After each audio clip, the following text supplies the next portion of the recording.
ये तो दिनचर्या बन चुका है। ज़मीन अधिग्रहण का मामला जहाँ भी आता है वहाँ हमें लाठी डंडा खाना पड़ता है, वहाँ हमें लात जूते खाने पड़ते हैं। ये दिनचर्या बन चुका है।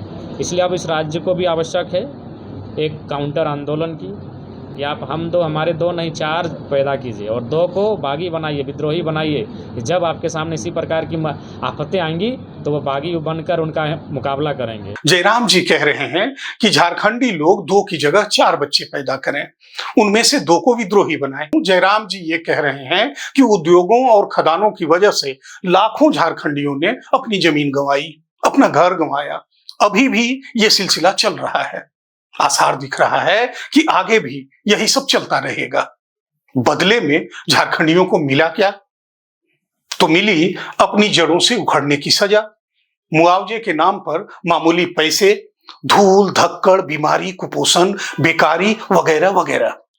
तो भाई इस अन्याय और बेईमानी के खिलाफ लड़ना तो होगा।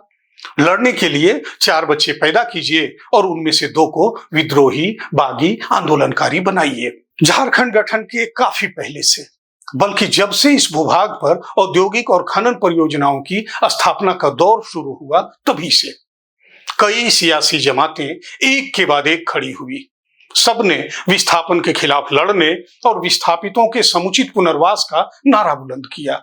कई बड़ी लड़ाइयां हुई भी, शहादतें भी हुई, लेकिन शहादत देने वाले, झंडा ढोने वाले, शहीदों और झंडा बरदारों के परिवार वाले, उनकी आल औलादें, जमीन और आशियाना गंवाने वाले जहां थे वहीं रह गए, अपने हाल पर रोते हुए। रहनुमाओं ने ऊंची कुर्सियां पाली, राजपाट हासिल कर लिया। आपके पास 2 रास्ते हैं।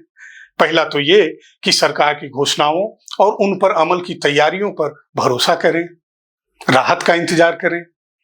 दूसरा रास्ता तो झारखंड लोकतांत्रिक क्रांतिकारी मोर्चा के विधायक जयराम महतो ने बता ही दिया है। एक तीसरा रास्ता भी है। हम सभी झारखंड में विस्थापन और विस्थापितों की समस्या को जन विमर्श के केंद्र में लाने की कोशिश करें। हम भी लोक चेतना के माध्यम से यही कोशिश कर रहे हैं। हमारी कोशिशों को समर्थन और प्रोत्साहन दें।